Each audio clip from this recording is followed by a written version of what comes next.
Sot do të zhvillojmë seancën e parë për këtë vit, të datës 30 i pari 2026. Uroj të keni kaluar mirë dhe të na ecë mbar ky vit. Vazhdoj me miratimin e rendit të mbledhjes së kaluar. E ke? E kam këtu. 21 vota pro. Nuk i keni para? Jam për para.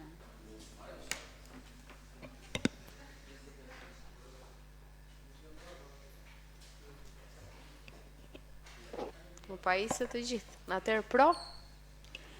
21 vota pro. Kundër? Kundër s'ka. Abstenim? Abstenim s'ka. E ka. E ka. Kalojmë në miratimin e rendit të ditës. Pro? 21 vota pro. Kundër? Kundër s'ka. Abstenim? Abstenim s'ka. Kalojmë në pikën 1 të rendit të ditës. Mbi miratimin e kritereve të ndihmës ekonomike nga fondi kushtëzuar për blok ndihmën ekonomike deri në 6% dhe nga fondet e drejtorisë së shërbimit social. E do fjalën direkt komisioni apo? Nga Komisioni Ekonomisë? Tashmë bazuar edhe në ligjin për pushtetin vendor, po edhe ligjin për asistencë sociale në Republikën e Shqipërisë e të tjerë nga pas, vjen çdo vit miratimi i kritereve. Pra, janë çështje për të cilat kërkojmë patjetër vendimarrje. Nuk ka ndryshime, kupton në krahasim se po të kishte duhet ishte shprehur në relacion, po edhe në Komision Ekonomik nga pyetja që u drejtua nuk u paraqitëm, kështu që Komisioni Ekonomik i propozon Këshillit Bashkiak miratimin e këtij projekt vendimi. Kaloj për miratim. Faleminderit, kalojmë direkt në votim atëherë. Pro? 21 vota pro. Kundër? Kundër s'ka. Abstenim? Abstenim s'ka. Miratohet, faleminderit, kalojmë në pikën 2. Relacion dhe projekt vendim mbi miratimin e qiraës mesatare mujore të banesave në tregun e lirë për vitin 2025. Në Komisioni Ekonomisë? Po edhe ky në relacion dhe projekt vendim ka të bëjë me miratimin e nivelit qiraës mesatare mujore për vitin 2025. Bëhet për 2025 sepse zbatimi të 2025 shkon 2026. Pra, ky nivel qiraje. Bazuar edhe në treguesit që nxjerr qeveria. Afati i dorëzimit të këtij ishte 31 janar nga biseda që bëm në komision me drejtorinë respektive, e shtytur afati për më tej, kështu që jemi brenda afatit kohor për miratimin e nivelit qiraës mesatare mujore për banesat tregun e lirë. Me të vetmin shtesë, meqense në pikën 3 të rendit ditës si ka të bëjë me miratimin e listës familjeve që përfitojnë bonus qiraje, ka trajtuar familja, ka trajtim të familjes që kanë marrë strukturë banese garsonjere dhe për të cilën në relacion në pikën argumentuese, paragrafin e parafundit, thuhet ashtu, ndërsa për strukturën garsonjere nuk kemi sjell pra nivel, për arsye pasi nuk ka strukturë në treg të lirë që jepet me qira. Pra për të patur një parafërsi, për të patur një unifikim të plot, përderisa këtu nuk sillet dhe më pas në pikën 3 të rendit ditës sillet, dhe përjedhoi çmimi i garsonjerëve vërtet në treg nuk ekziston, sepse nuk ka, por ja që paska, të shtohet në relacion tek pika për strukturën garsonjore, të vendoset qiraja mesatare sipas kontratës të lidhur midis palëve. Niveli qiraës është goxha i ulët, kështu që vetëm këtë shtesë kishte komisioni dhe me këtë shtesë i propozon Këshillit miratimin e nivelit qiraës mesatare mujore për. Faleminderit zoti Suku, ka pyetje? Zoti Nandi, po. Sa të sqarim shumë për përcaktuar kriteret mesatare të çmimit ose çmimit. Është ngritur një komision apo vetë drejtoria përkatëse në këtë pjesë këtu? Dhe para, edhe dyta, numri i familjeve që ka ribursim të tjera, sa është më i madh ose sa ka qenë dhe pse janë eliminuar disa familje, nëse ka pas më shumë. Mbi ku janë bazuar. Po, faleminderit. Në lidhje me pyetjet e zotit Nandi, Po, është një komision i ngritur nga bashkia, është një komision i strehimit, i përbërë nga nënkryetari, si kryetar komisioni dhe grupi përkatës. Kriteret janë bazuar VKM-s përkatëse në lidhje me kualifikimin e aplikantëve. Janë bërë 67 kërkesa në total për të subvencionuar, duke parë dokumentacionin e paraqitur, janë klasifikuar vetëm 63 prej tyre. Pra 4 janë skualifikuar për shkak se nuk e kanë patur dokumentacionin përkatës. Dhe është bërë dhe sqarimi pse nuk janë tek pjesa e relacionit. Pse nuk janë kualifikuar. Pjesa tjetër janë kualifikuar bazuar përcaktimeve të VKM-s përkatëse, të cilat janë kryesisht familje në nevojë, për sa i përket përbërjes familjare, për sa i përket të ardhurave mujore, për sa i përket familjeve me një prind, ata që janë në pamundësi ekonomike, domethënë janë kritere shumë të përcaktuara sipas ligjit, të cilat kualifikojnë personat të cilët aplikojnë për subvencionim qeraje. Lista është bashkangjitur, janë 63 persona, 4 persona nuk janë kualifikuar sepse nuk kanë bërë dhe aplikimin në sistem dhe nuk kanë dorëzuar dokumentacion përkatës.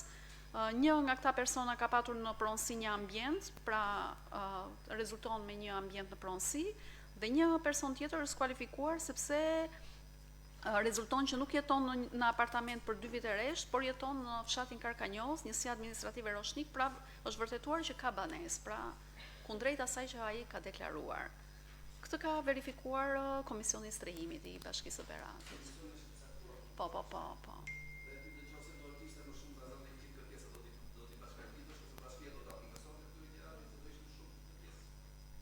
Nëse kërkesa do ishin fjalën rënd, pavarësisht se disa kanë mungesë informacioni, disa nuk di të aplikojnë, unë jam i bindur për këtë pjesë, disa nuk e din këtë pjesë. Nëse kërkesa do ishin më shumë se 67, do ishin 80 ose 90. A ka mundësi bashkia që do të subvencionojë qiranë në gjithë këtë pjesë, a do të realizonte këtë pjesë pas kritereve? Këto varet nga buxheti i shtetit në dispozicion, domethënë varet se sa buxhet dhe pastaj ata qëndrojnë në listë pritje. Në momentin që ka një fond limit, për miratuar nga buxheti i shtetit, ky fond limit miratohet për X persona, personat të cilët nuk kualifikohen këtë vit, kalojnë në listë pritje për vitin tjetër. Aplikimet kanë mbaruar. Nëse ta dhem për muajin shkurt, do ketë aplikime të reja, mbyllet ky cikël, nuk ka. Vit po. faleminderit, zoti Suku, kishte ndonjë shtesë? Në vijim të atyre çka u tha edhe nga nënkryetari dhe nga Ferdinandi, në relacion është shprehur qartë, por duke përfituar nga rasti që zakonisht, po jo zakonisht, po tash është bërë traditë që Këshilli Bashkiak jepet live, edhe për të njohur qytetarët, jo se nuk është bërë si praktik nga ana e administratës bashkisë, kanë një ngërsh në gjetjen e banesave. Kryesisht, pronarët e banesave nuk i japin banesat me arsyen sepse personat që do t'i marrin krijojnë probleme me shlyerjen e detyrimeve të energjisë elektrike, me shlyerjen e detyrimeve për ujin, e të tjera pengesa. Më e fundit fare edhe për pagimin e tatimit mbi të ardhurat nga dhënia e banesave tjera. Por ajo që është favorizuese është sepse në mbështetjen e ligjin 2022-2018 për strehimin social, ligji përjashton të gjithë familjet që japin banesa të tilla nga pagesa e vlerave.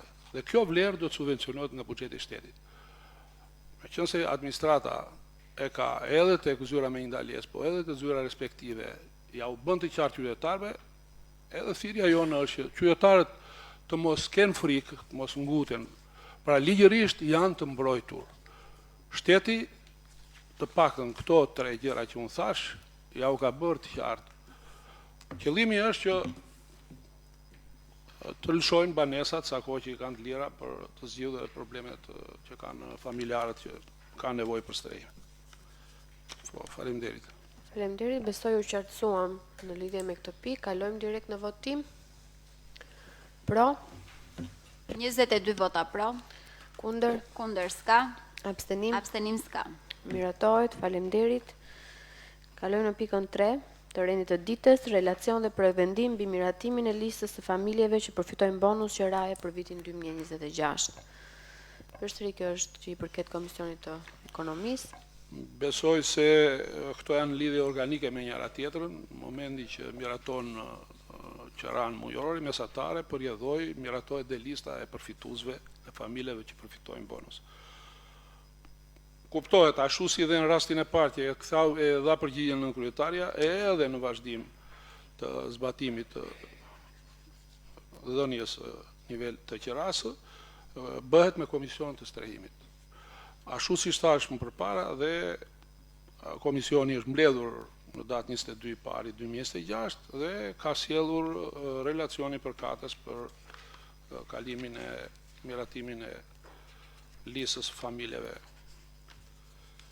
Besoj se ka një proces verbal në të datës 22 pari, në momentin që komisioni ka verifikuar listën, ka verifikuar të gjitha të dhënat dhe në përfundim, pra kërkesat e tyre, në përfundim ka skualifikuar 4 nga 67 dhe lista e sjellë për miratim në Këshillin Bashkiak është me 63 familje.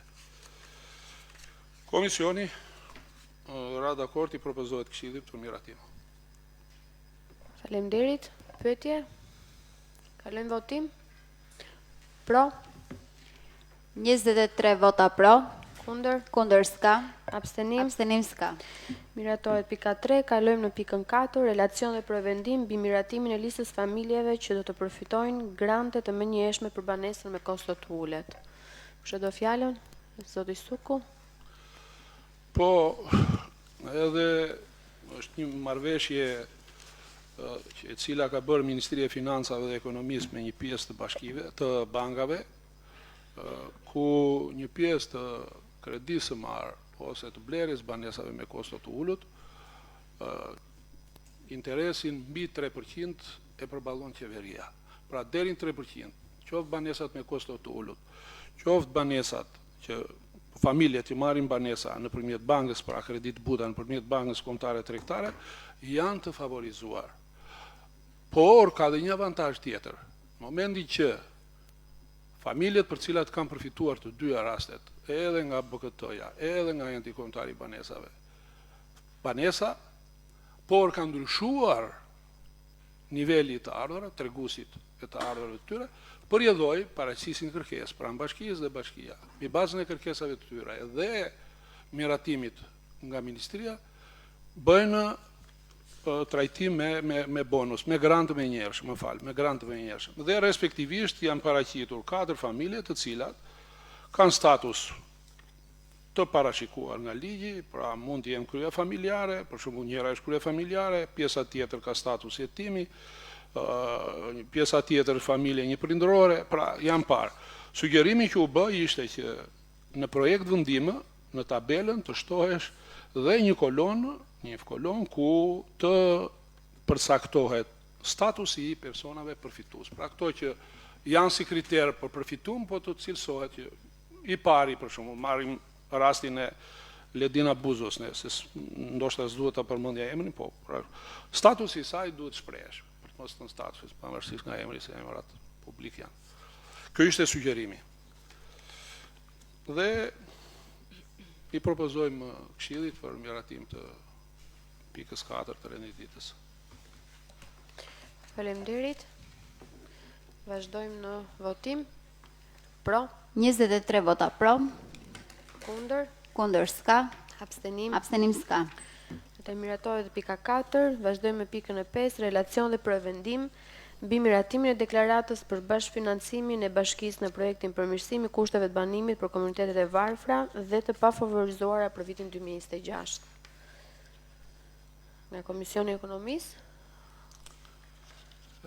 Bazuar në relacione,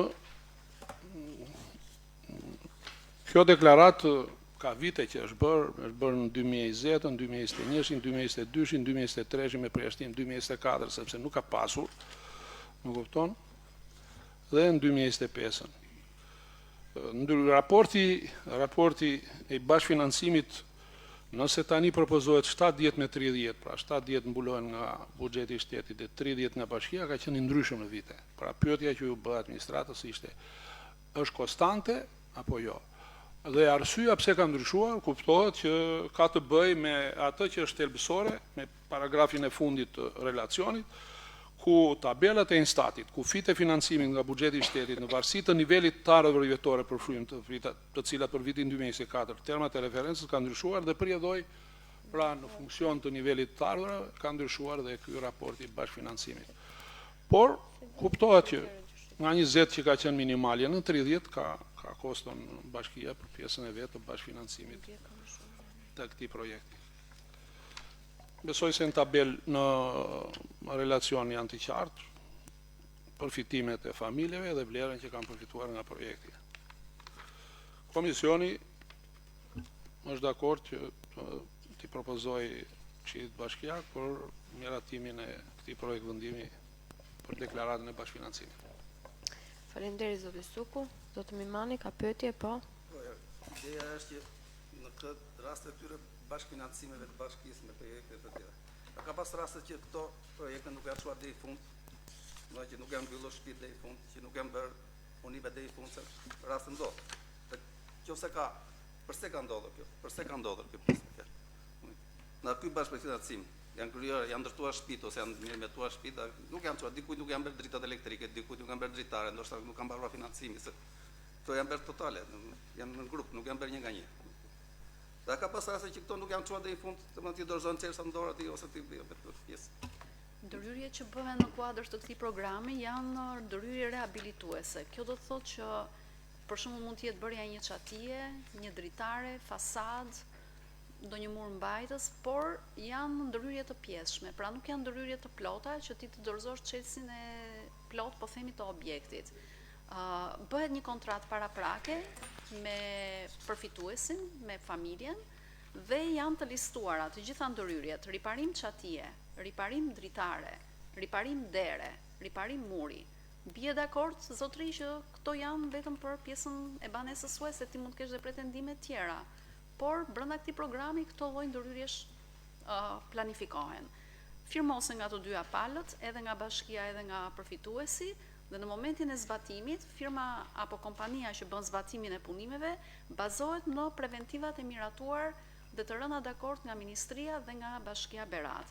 Në përfundim të punimeve ka një supervizor i cili është kontraktuar nga Bashkia Berat, i cili bën kontrollin dhe kolaudimin e punimeve. Ka pas raste 2 ose 3 individ të caktuar, të cilët kanë shprehur, po themi, pa kënaqësi në thonjza ose dëshirën për të patur ndërhyrje shtesë, të cilat nuk kanë qenë të parashikuara në preventivat përkatëse. Në koordinim me kompanitë e ndërtimit është bërë puna e tillë që edhe të bëhen edhe ndërhyrje ekstra, të cilat nuk kanë qenë të planifikuara në fillim. Por ne kemi patur nga përvoja që ne kemi patur në vitin 2025, mund të them që 43 familjeve u janë bërë ndërhyrjet sipas planifikimeve, të cilat kanë qenë të parashikuara. Pastaj njerëzit mund të kenë pretendime të tjera, sepse gjatë punës na ka ndodhur dhe raste të tilla që njerëzit rrëzojnë kastile mure ose bëjnë, po themi, shëmbje të pjesshme të banesës dhe pretendojnë pastaj hajde na i rregulloni ju, sepse hajde të përfitojmë nga buxheti apo thesi i madh i shtetit. Këto gjëra nuk do lejohen, ose mund të ketë patur dhe ndërthime pa leje gjatë ndërhyrjeve që ne kemi konstatuar. Do riparohen vetëm ato banesa të cilat janë konform ligjit, pra nuk jo banesa të bëra pa leje, mure pa leje dhe hajde ma riparo, jo zotri, ke bërë pa leje e mban vetë përgjegjësinë. Pra, të tilla raste ne i kemi eliminuar gjatë ndërhyrjeve në teren. Ky është një projekt me shumë impakt, mund të them në territor. Kjo sepse shumë familje, pra ne këtë vit kemi 66 familje të cilat përfitojnë, janë familje kryesisht në kushte vështira ekonomike që ne i bëjmë riparime të shtëpive të tyre. Ne shpresojmë ta fitojmë këtë projekt sepse janë në garë 61 bashki. Shpresojmë ta fitojmë dhe ta fitojmë në fondin e plot që kemi kërkuar, pra për 66 familje. Në momentin që e fitojmë, pastaj kriteret janë të sakta të preventivave dhe të kushteve të ndërhyrjes. Evidentimi dhe këtyre 66 familjeve është bërë për zgjedhje apo kaq kërkesa ishin ose kaq rekomandime ishin, sepse jo të gjitha janë bërë pa rekomandime këto pjesë. Kaq kërkesa kanë qenë, janë marrë konsiderat gjitha. Bazuar në kriteret e ligjit. Sepse unë nuk jo pa qëllim të ndryrë në këtë pjesë, raste të tilla, pavarësisht se ta dalin të përgjegjësitë në fjalë normalisht. Nëse dikujt i bëhet çati dhe nuk e vjen dyert, ai quhet një projekt i pamarrëshëm, pavarësisht se termat e kontratës nuk do të hyjnë në pjesë. Thotë zotëria bashkëpunimi me qeverinë, thotë ajo, se me bashkinë u bën këto punë dhe mua mi la gjysmë. Dhe kjo pjesë është ndodhur në këtë pjesë sepse ne shikojmë në emisione vistakive në këtë ka ndodhur kjo pjesë në qarkulleve ose në bashkinë e Beratit. Në time jo, por ne jemi përpjekur të paraprim kësaj gjëje, sepse siç u thash, Këto janë ndërhyrje të pjesshme dhe gjatë rrugës qytetarët mund të pretendojnë shumë gjëra. Mund të thotë më bëj derën, po mundem bëj dhe çatin, ose se po i marr si të dhëna, po themi, ilustrative. Unë mund t'ju them që ndërhyrjet që bëhen aty janë shumë mirë të përcaktuara dhe çdo banesë ka dosjen përkatëse të preventivit, ku janë të përcaktuara në shumë detaje cilat janë ndërhyrjet që do bëhen. Dhe qytetari është i bindur që në fillim, zotëri, ti nuk do të bëhet banesë e re, mos pretendo për banesë të re, por do të bëhen ndërhyrje rehabilituese të banesës që ke në këto element. Pra 1, 2, 3, 4. Ndërsa në lidhje me kriteret janë të përcaktuara me VKM përkatëse dhe ato kriteret të cilat janë përmbushur nga qytetarët janë kritere që janë kualifikuar dhe ne I kemi përfshirë të gjithë qytetarët të cilët I kanë përmbushur kriteret. Pastaj sa do miratohet buxheti, ne do presim në vijim. Besoj brenda muajit mars ne marrim një përgjigje. Faleminderit. Faleminderit, po. Patjetër, ne kemi filluar që në muajin nëntor të 2025-s, kanë vajtur grupet e urbanistikës me administratorët në çdo shtëpi dhe është mbajtur proces verbal I përkatës me foto, me elementët përkatës, sepse këto janë dhe elementët dosjes që çohen dhe për aplikim, kështu që janë evidentuar në terren të gjitha. Faleminderit për sqarimin zona Dhima, zoti Suku. Besoj se relacioni është goxha I qartë, edhe në lidhje me krimin e komisionit, edhe në lidhje me procedurën që ndjekin, edhe në lidhje me dokumentacionin që dorëzohet, edhe në lidhje me miratimin e komisionit. Ajo që tha edhe nënkryetaria ka të bëj me trajtimin e familjeve që bëjnë kërkesë. Dhe respektivisht llogaritja bazuar në preventivin që ka ndërtuar grupi punës, 30% kërkohet financimi nga bashkia. 70% kërkohet nga buxheti I shtetit. Lufta që do bëjnë këta, dhe ne ju urojmë të jenë shumë më të saktë dhe shumë korrektë, ka të bëjë me 70%. Kështu që kategoritë përfituese I përmendi nënkryetaria, vlera për cilën do luftojnë këta është 70% I shumës 82 milion, kosto totale 82.180.029 lekë. Pra 30% është 24.654.15 lekë. Kështu që Komisioni Ekonomik, për të mos e përsëritur prapë, është dakord të kaloj për miratim lista emërore për familjet që përfitojnë projektin e përmirësimit të banesave. Atëherë kalojmë në votim, ju lutem. Pro, 23 vota pro, kundër s'ka, abstenim s'ka. Faleminderit, miratohet pika 5, kalojmë në pikën 6. Relacion dhe prevendim mbi miratimin e listës emërore përfundimtare dhe familjeve përfituese në projektin përmirësimi I kushteve të banimit për komunitetet të varfra dhe të pafavorizuara për vitin 2026. Komisioni I Ekonomisë. Unë e përmenda pak më parë dha si paradhënia atë, kështu që Okej. Nuk ka pyetje atëherë, vazhdojmë, kalojmë në votim. Pro, 23 vota pro, kundër s'ka, abstenim s'ka. Miratohet e pika 6. Në pikën 7 kemi informacion mbi raportin e performancës së Bashkisë Berat për vitin 2024-2025. Ju është paraqitur në email një informacion që është I bollshëm. Nëse ka ndonjë pyetje, jeni të lirë, nëse jo. Unë kam bërë një vërejtje herën e parë dhe ndoshta nuk e ka problem. Pavarësisht informacionet që marrim ne si këshilltar dhe ndoshta edhe vërejtje kështu. Është çik më gjerë informacioni. Gjersa edhe online nuk ka gjë të keqe që këtë sikur ta lexonte vetë përfaqësuesi I bashkisë, ose siç ka thënë për relacionet drejtorive, nuk është ndonjë gjë. Ne vetë marrim informacione, po pavarësisht ato pluset e minuset e vërejtje që mund të kemi nesh, informacion më ngushtë ky që kemi ne si këshilltar sa më gjerë, gjësa kemi gjerë. Nuk do prikshte gjë se informacion. Kjo është edhe në webin e bashkisë, është hedhur si informacion për qytetarët. Si ishte një gjë gjatë që po thotë performanca I punës së bashkisë për një vit ose për kjo, nuk është gjatë keq sikur të bësh më transparente këtë pjesë. Do donit një përmbledhje me pak fjalë. Për pak fjalë, në kuptimin e pjesës. Do shta mbledhjen tjetër ne mund ta bëjmë gati një përmbledhje pastaj për raportin. Po, zoti Suku. Besoj se ligji për 139/2015 ka shumë të qartë. Qëllimi I shpërndarjes së materialeve ditë para ka të bëjë me të drejtën që ka këshilltari. Në momentin që merr materiale, të sqaroj, të kërkoj pranë institucionit, pranë drejtorisë përkatëse, nëpërmjet kryetarit bashkisë apo dhe drejt për drejt, informacion sqarues në lidhje me këtë, siç e kam kërkuar unë. Besoj se sugjerimi im ka qenë kush është personi që ka bërë materialin, performancën. Dhe zyrtarisht më është kthyer, po është koordinatori i performancës Arisa Toska. Veç materialeve të tjera që unë i kam sqaruar. Nëse do fillojmë pasaj që unë për shembull e kam marrë dhe materialin, e kam kërkuar, atë që thot Nani e kam kërkuar ja ku e kam. Por realisht nga administrata edhe nga sekretaria është dhënë materiali plot. Nëse duham të marrim, por kjo nuk e humbet të drejtën që thot Nani që edhe mund të jepet sqarimi. Por realisht nëse këshilltari, më falin kolegët, ka dhe në ndjen përgjegjësinë e pozicionit që ka të këshilltarit, është i lirë që brenda periudhës 5 ditore të kërkojë çdo gjë nga administrata në lidhje me paqartësitë që mund të ketë me materialet që jep.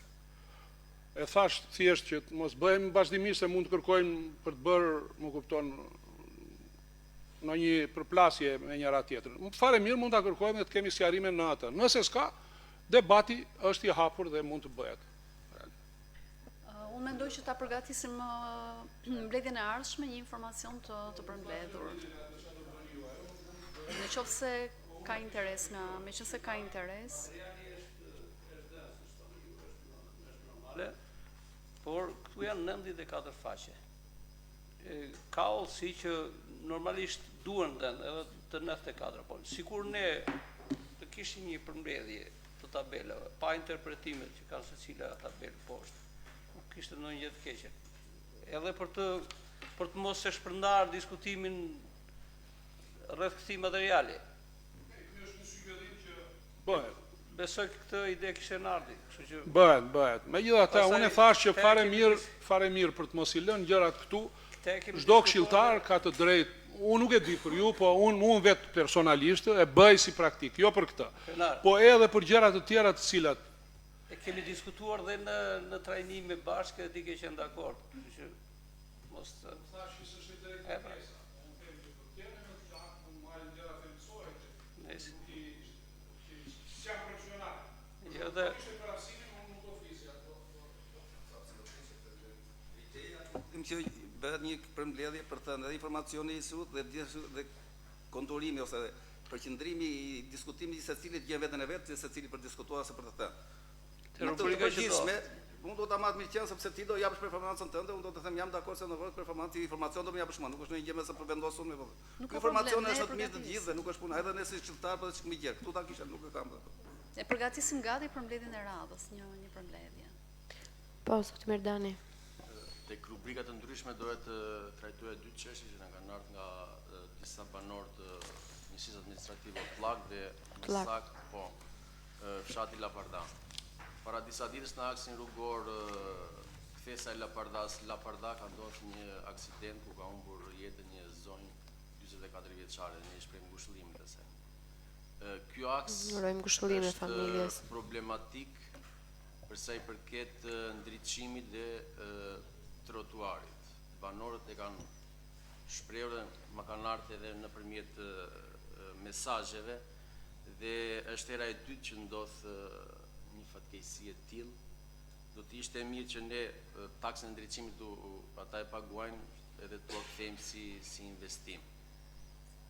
Kurse e dyta, çështja e dytë ka të bëjë me disa çezma që janë ndërtuar po në fshatin Laparda përkatësisht në vitin 2018-2019. Ato është një investim privat i disa banorëve nëpërmjet hoxhës fshatit Laparda, ku janë diku ke 10 çezma dhe para disa javësh është ndërprer ujë. Ato çezma nuk janë me vetrjedhje, po janë me rubinet. Mund të përmend për shembull një prej tyre është tek qendra shëndetësore, një tjetër është tek shkolla, një tjetër është në lagjen Qoshk, Muharemi mund të më korrigjoj për ndonjë që mund të kem haruar. E vetmja që është bërë me kontratë nga këto çezma është bërë ajo ke xhamia Rema dhe është bërë nëpërmjet hoxhës së xhamisë edhe ujësjellësit. Ndërkohë ne kemi marrë një informacion nga drejtori i ujësjellës kanalizimeve dhe na ka kthyer përgjigje që janë ndërprerë dhe rilidhja mund të bëhet vetëm me vendim Këshillit Bashkiak. Kjo ka qenë përgjigje që ne kemi marrë nga drejtori i ujësjellës kanalizimeve. I shërben komunitetit. Ne në Berat, unë personalisht kam parë, kemi disa, madje ato janë me vetë rjedhje, kështu që i brenda mundësive, nëse është e mundur, ta shikojmë edhe pak të shqetësim. Faleminderit. Faleminderit zoti Mirdani, zoti Suku doni të fjalën? Është e vërtet atë që u fol, po edhe unë kam biseduar me kryetarin, më fal me drejtorin, dhe e vërtet ajo është që nuk kanë kontratë. E përmendin çik, që tha njëri nga ata është me kontratë, dhe është hoxha. Nuk është e drejtë, ashtu si çdo familje lidh kontratën, edhe personat janë interesuar që marrin ujë, mund të bëhen bashkë të lidhin kontratën. Më ka thënë si shembull, po të njëjtin gjë, edhe çesma publike që është në Lulishte është me kontratë të lidhur me bashkinë. Nëse do ishte që duhet vendimi i Këshillit Bashkiak, besoj se kryetari i bashkisë do ta sillte të paktën atë çesëm që pinë të tërë fëmijët i lozin Lulishte, të tërë qytetarët që janë në rrugët tjera. Pra nuk është thjesht mosqenia e dëshirës, thjesht është që nuk ka kontratë. Pastaj sa do jetë faturimi, qyshe tek është tjetër gjë, e kupton, mund të merret. Por e vërteta kështu është. Paktën sa më ka thënë mua kryetari, dhe atë thotë edhe gjë. Megjithatë, ne kemi fatin e mirë që kemi një këshilltar që është punonjësi dhe mbulon drejt për drejt shitjet e këtyre. Besoj se mund t'japin një sqarim për të ndihmuar situatën. Pastaj si dojnë të vendosin ose për të shpjeguar procedurën si ndiqet. Që ka pas një marrëveshje nga hoxha i Lapardas me kryetarin e mëparshëm zotin Demo për këtë çështje. Shiko, dhe mund t'i jetë sepse dikur ndërmarrja e ujësjellësit kishte varësi të drejtë për drejtë nga bashkia. Ato janë në rubinet, nuk është janë me vetë rrjedhje që mund të harxojnë. Sot ka ndryshuar, çdo gjë ata e kanë me vendim të bordit. Dhe marrë nga Tirana, se është bërë ne këtu e kemi votuar, ndërmarrjen e kemi kaluar në varësi të ministrisë. Megjithatë, le ta sqaroj si qëndroi, pastaj të sqaroj dhe si ka rrjedhur situata, pastaj normalisht të kërkoj dhe mendimin e zotërisë me që është i ndërmarrjes. Por midis këtyre çezmave ka që janë vërtet të domosdoshme, ka që janë ndërtuar që edhe mund të mbyllen edhe s'ka nuk prish në gjë. Por ka të mbyllur dhe ajo te Gryke Luani që i themi ne, Mangalem është mbyllur, nuk ka më çesma. Të tjerët janë me pagesë. O krenar, meqenëse fshati Laparda ka një specifik që 2/3 e fshatit nuk furnizohen me ujë bogove. Dhe të vetmi burim për të marrë ujë të pishëm nëpër shtëpitë e tyre kanë pasur këto çezma. Se ato çezma nuk është se janë përdorur për vaditur. Atje po të shikoje radhë me njerëzit që mbushin bidonat me ujë për familjet. S'kan burim tjetër, s'kan ku marrin, sepse ujësjellësat e vjetër që përdoren pothuajse gjithkohon në Laparda marrin ujë nga lumi, janë bërë shtëpi me 10-15 metra. Edhe shërben thjesht për të larë, por nuk mund të përdoren për të pirë. Kështu që fshati Laparda të vetmin mundësi për të pasur ujë për të pirë ka pasur këto çezma. Në qoftë se juve thoni që nuk mund të funksionojë pa kontratë, atëherë bashkia, siç ka lidhur një kontratë për të shfrytzuar një çezmë caktuar, nuk e di se ku thatë juve, di që është një aty tek shkolla 22-shi. Të bëjë edhe një kontratë për këtë lloj furnizimi, për këtë lloj mundësie. Thash, fshati Laparda 2/3 e tij nuk ka mundësi tjetër, sepse lidhja e re që është bërë me ujësjesin e Beratit, me ujin e Bogovës, furnizon vetëm njëherë nga lagjet, nga 3 apo 4 lagje që ka fshati Laparda. Në qoftë se edhe drejtori i ujësjesit ka sjell të njëjtën ide, të njëjtën propozim, hajde ta bëjmë dhe ne. Normalisht do komunikojmë me kryetarin apo me nënkryetarin, por mirë do ishte që bashkia apo Këshilli Bashkiak ta merrte një vendim të tillë, sepse thash është vetëm mundësi që ka ai fshat për të furnizuar me ujë të pishëm. S'ka burim tjetër. Shiko, deri dje ata janë furnizuar pa problem. Problemi ka lindur nga momenti që ka një vendim, paktën kështu më ka thënë drejtori.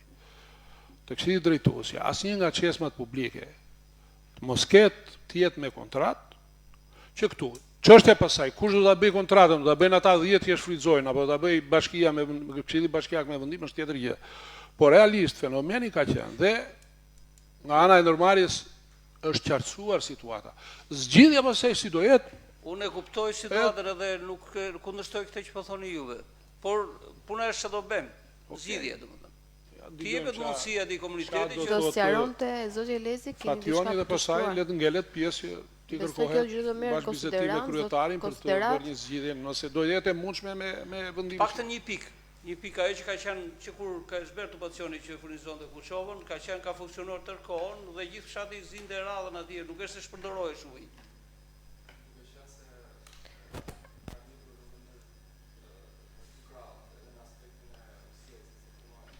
Të lutem përdore mikrofonin Fation që të dëgjohesh edhe nga qytetarët që na ndjekin. Dëgjohet? Po. Atëre, duke qenë se më ka lidhur si kjo situatë në dy drejtime, para sepse është ujësjellësi i cili e bën lidhjen, por dhe komuniteti musliman në krahun tjetër që ishte iniciator hoxha i asaj xhamisë fshati Lapërda. Atëre, kjo iniciativë ka nisë në 2018-ën, me aq informacion sa kam, se unë jam në sektorin e financës, po thash, me aq informacion sa kam, duke qenë se më lidhin këto dy gjëra. Nisi në 2018-ën dhe 2019 mos gaboj, në momentin që Lapardaja nuk ka pasur asnjë lloj furnizimi me ujë nga Pogova. Pra nuk ka pasur lidhje. Njëra pikë, ajo që unë thosh, që përmendëm sipër, është hapur që bile nuk është çezëm në rrugë, apo është në një pikë në një kthes të tubacionit që ka funksionuar që ka funksionuar gjithmonë. Ajo zona aty sot që flasim, po e di ku është. Ajo zonë që flas, domethënë me aq sa kam unë informacion si sektor finance, por prap kam informacion. Ajo pikë edhe ajo lagje sot është përfshirë në investimin që ka bërë ujësjellësi. Pra, si ajo lagje, si fillimi Lapardas, si deri në mes dhe më tepër, mos gaboj. Jo, vetëm qendra. Vetëm qendra? Vetëm qendra. Okej. Kam përshtypjen se është më shumë se aq, po kjo mund të faktohet. Pjesa sipër është futur, por funksionon 2 muaj, 3 muaj. Qoshku është futur? Jo. Ndërsa Laparda 2 është futur një pjesë, por funksionon vetëm 3-4 muaj. Se kemi bërë këtë debat këtu në Këshill. Atje sa fillon ngrohet koha ndërpritet edhe Okej, sepse dhe kapacitetet e ujit nuk janë në nivele. Jo, s'është vetëm ajo se mos i vim atij debati. Keni nxjerrë pretendime të tjera që unë nuk jam shumë dakord. Ju thoni nuk e japim dot se vidhet. S'është faji im që paguaj biletat. Juve forconi kontrollin edhe kjo që po thua nuk është e faktuar as zyrtare as kjo. Ky argument më është sjellur. Do flasim me muhabete tani. Un kam dëgjuar që kanë thënë apo Jo, kemi bërë këtu këtë debat. Po se për sa kohë që ujësjellësi është i gatshëm të furnizojë deri në Dimal, nuk do flasim tani për të furnizojë Laparda 2-shin. Po, do ta furnizojë dhe Laparda 2-shin normalisht. Do ta furnizojë. Ideja qëndron se kjo iniciativë e çezme ka qenë në kohën kur nuk ka pasur asnjë lloj investimi në zonë. Sot që ka investim në zonë, tani o do ta zgjedhim, o do i japim njerëzve në shtëpi ujë, o do i themi shko prapë te çezma e lagjes. Për momentin që ne kemi çuar investimin tek dera e shtëpisë, nuk shoh arsye pse duhet të ketë çezëm në një lagje ku njerëzit e kanë tek dera e shtëpisë ujin. Furnizimin e ka 1/3 e fshatit. Pjesa tjetër nuk ka furnizim. Çezma nuk kanë qenë Laparda 2, oti. Ore, shfrytëzohesh nga Laparda 2. Kanë qenë në zonën ku është investuar. Dakor, por radha nuk e zinte Laparda 1. E vetmja çezëm që neve nuk deshëm ta hiqnim ishte çezma e xhamis, edhe atë e lidhe me kontratë siç janë lidhur kisha, xhamia e Beratit edhe e qendrës. Edhe atje po vlesh sot, gjen njerëz me bidona duke mbushur ujë dhe janë nga Laparda 2. Ku? Po Laparda 2 i thashi do bëhet investim. Po kur të bëhet, derisa të bëhet, dhe të japim mundësi këtyre njerëzve. Atë për Laparda 2 ne diskutojmë pastaj. Nuk ka investimin akoma të bërë. Lagja e Gjeshallar nuk e ka të bërë. Lagja e Jaullinj që është sipër nuk e ka të bërë. Domethënë nga 5 lagje që ka Lapardaja, investimi është bërë në një lagje plotësisht dhe një lagje tjetër pjesërisht. Atëherë duhet të menduar një zgjidhje për këto lagje që thua ti, po jo nuk mund të hapim çezma në vende ku ka njerëz të cilët do të gjetë një mënyrë sepse Dakor, atë atë gjë mënyrë në këtë po themi, nuk është gjë një mënyrë e cila është edhe ligjërisht e rregullt, edhe jo abuzive edhe për investimin, sepse edhe investimi vetë ka përgjegjësi kur bëhet. Ka një plan. Të zgjidhur këtë situatë emergjence, tham, le të gjejmë një mund t'i çojmë edhe se ato furnizohen ato zona, prapse me pompë. Unë e di që kanë pompë furnizuese për Ka pompë furnizuese, por nuk është ujë i pishme. Nuk ta konfirmoj do të 100% tani këtë. Jo, tani janë bërë në kohë që unë kam qenë. Edhe di shumë mirë. Zyrtarisht nuk kanë një kërkesë për çesën publike nga Laparta dyshi. Zyrtarisht nga kush duhet vi? Po nga zona. Ja, ke zyrtarisht, i kërkesa erdhi zyrtarisht. Ato janë shqetësimet banore sepse kjo ka qenë një marrëveshje 2018-2019 që është bërë. Olti të bëhet shqetësimi siç duhet, me të gjitha rrugët e duhura, dhe pastaj hajde mendojmë. Dakor. Tani zyrtarisht në mbledhjet e Këshillit Ujësielsi nuk ka qenë ndonjëherë kundra për të vendosur për të ndihmuar njerëzit, se s'ka kuptim. Për sa kohë nuk ka pasur investim, ka bërë çezma publike. Kur bëj investimi, tani çezmat publike s'kan me kuptim. Në një zonë tjetër ku pas ka problem të tillë siç sot marrim, atëherë hajde rimendojmë siç menduam atë që ishim më përpara. Po. Kështu që si jemi kundra për këtë gjë. Pjesë nga ata banor po vjen. Po vjen Olti, po vjen në mënyrë jo zyrtare, po vjen me leje, më tha tjetri. Kryetare, me leje besoj se debati po merr për masa të tjera. Ai nuk është drejtori i ndërmarrjes, as personi autorizuar. U hap debati, nëse ne do t'i kërkojmë tash drejtorit të ndërmarrjes. Pra, ka mundësi zgjidhje për familjet, nëse ka edhe mundësi ligjore, le të vi materialin këshill. Por edhe këtu në qytetin e Baratit tëra institucionet fetare, fillo dhe xhamiet e lelgave atje. Ka një çesëm. Edhe u pre ajo çesëm atje. Po u pre për këtë arsye. Kisha këtu e ka me kontratë këto. Nëse nuk ka mundësi familjet, me qenë se thot Muharemi që janë pa ujë, e ka mundësinë me çesëm publike, do bisetohet dhe të kërkohet, nëse duhet vi me material në Këshillin Bashkiak, mos të bëjmë debat kot, se debati kot nuk sjell gjë, askush nga ne nuk vendos sot pa patur një relacion përpara për zgjidhjen e situatës. Patjetër që kjo mirë është të zgjidhen sepse është etike për ujin. Një fjali vetëm. Për të përmbledhur, zonat ku kanë qenë çezmat publike sot janë zonat e investuara nga ujësielsi. Kaq. Pastaj pjesat e pa investuara ngelet për të diskutuar. Po mos kthehemi prapë atje ku ishim. Unë të thash vërtet aty tek lagja ku ka qenë çezma ka ardhur ujësielsi, por në 2/3 e fshatit nuk ka. Dhe aty vinte pjesa tjetër e fshatit që mbushin ujë me bidona për të konsumuar në shtëpi. Kaq. Edhe nuk është se ne po kërkojmë atë të shikojmë modalitetet si mund të bëhet. Përderisa kemi edhe një përfaqësues nga ujësielsi, të lutem Fation, duke futur edhe mua. Mund ta përcjellësh edhe ju, çështja është që është bërë problematik nga banorët. Si mund të procedohet për të arritur deri në atë, përderisa ata e kanë të nevojshme. Le të jetë nën kryetarja është, bile në doni e bëjmë me një grup pune, nga Këshilli, të shikohen mundësitë. Këshilltar të interesuar, që mund të jeni ju, mund të jemi edhe unë, mund të jetë Eltioni, mund të jetë të merrem me këtë punë për ta zgjidhur. Pra, nuk po themi që mos të shikohet zgjidhja. Çështja është që po vonohemi kot tash. Ne mbyllim. E kaq edhe.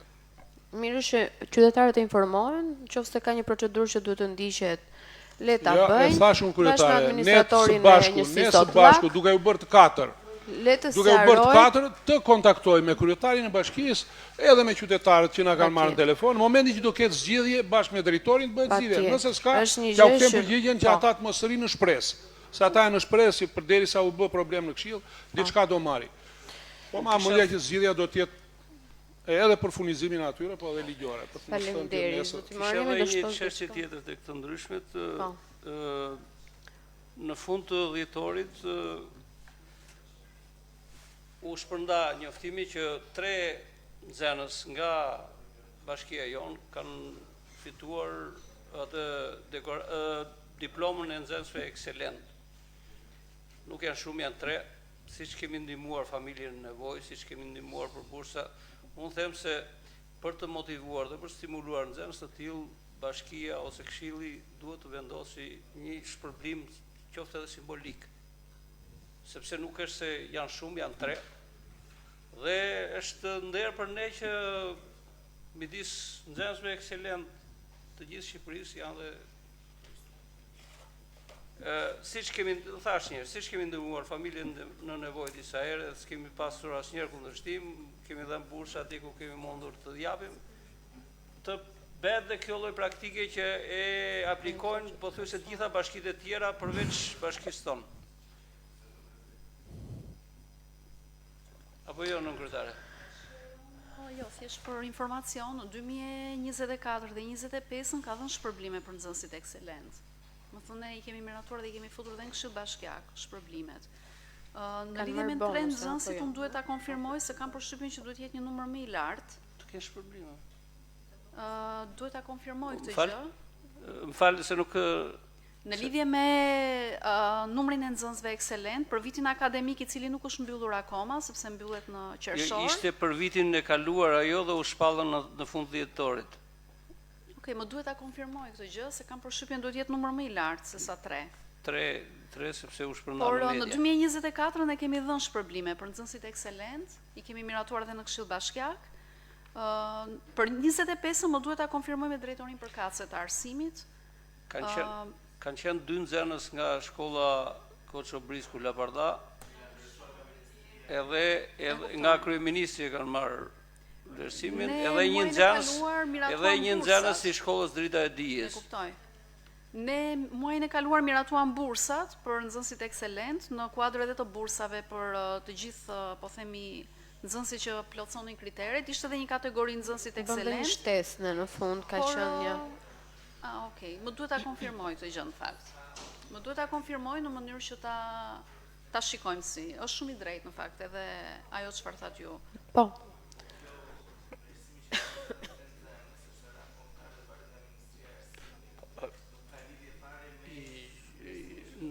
Po jo, nuk ka lidhje. Po duhet japi edhe për këta 3 që janë ajka atyre që kemi dhënë neve.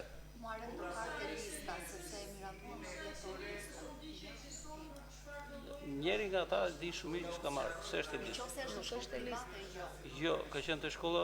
Ekselencës është dhënë, po zotëria po kërkon shpërblime ekstra. Është në shkollë Me kryetare për të mos dojtë, nëse... Letë merret informacioni nga drejtoria e arsimit edhe... Sa kohë që me vendim të Këshillit Bashkiak janë bërë shpërblime të tilla për nxënës, të shikohet dhe kjo. Mund të jetë 3, mund të jenë 13, mund të jetë 10. Le të verifikohet, nëse do jenë 3, le të sillen dhe këta për të parë. Nuk përbën ndonjë gjë që... Boll informacioni vjen që ka pasur njerëz. Mirë ishte të ishin drejtuar institucionet përkatëse edhe në rrugë zyrtare, se kjo kur I vjen Këshillit, do të thotë që institucionet e tjera flen gjumë. Jo, nuk, për të qenë sinqert, nuk ka ardhur si kërkes, por unë duke qenë dhe mësues vetë, duke qenë dhe drejtoria, duke qenë për një farë kohë drejtoria se shkolle, është krenari, jo vetëm për Lapardan, që nga 3... Ka nga Lapardan nga këta? 2 janë. E prapë. Të ka tregjur kraba andej, se po të ishte në një nga Berati. Jo, është dhe një nga Berati. E po mirë, na I lëni atë të Berati. Tani... Kryetarja e Komisionit të Arsimit, të lutem të japim fjalën se do të shtoj diçka, edhe ta mbyllim këtu. Florenca, po. Okej, për gjitha këto, por tek të ndryshmet e kam ngritur dhe një si shqetësim për sa I përket a ekziston ndonjë ndërmarrje e cila ka në varësi punonjës për të parë këto varrezat? Kjo është tjetër, mendova se kishte lidhje me ato që kishte marrë. Ku? Se unë personalisht sfidoj këdo këtu për sa I përket asaj gjendje që është skandal. Është skandal. Nuk e di çfarë shërbime shben, si qysh e tek, përveç se janë shërbime të cilat bën të gjitha ata persona që kanë njerëzit e dashur. Sot nuk kemi përfaqësues nga drejtoria e shërbimeve publike. Jo, është era e dytë që ne e ngrem për sa I përket varrezave, kur është shkritur dhe ai problemi që ngriti Nardi për sa I përket qenëve të rrugës. Por kjo e varrezave njëherë për pastrimin e ke fjalën konkretisht. konkretisht. Mirë mbajtje në radhë është skandal, nuk eqa I nerdheve, nuk e di unë rrugë atje. Kryetari I Bashkisë ka ngritur një urdhër pune për varrezat, jo më larg se sa pardje, për të gjithë problematikën që kanë varezat dhe për sistemimin e parcelave të tjera, për planifikimin e pjesës tjetër të ngelur dhe për heqjen e inerteve, heqjen e ka shumë pak punojës, janë vetëm 3 që janë varmijës, që nuk kanë detyrën e pastrimit të inerteve, por bëhet me forca ekstra, për shkak se ne nuk donim të arrisnim numrin e punojësve në Agjencinë e Shërbimeve Publike dhe për të mos shtuar kostot, por bëhet me forca ekstra në kuptimin ata që janë të gjelbërimit, kalojnë në sektorin e varezave dhe bëjnë të pjesën e pastrimit, po themi.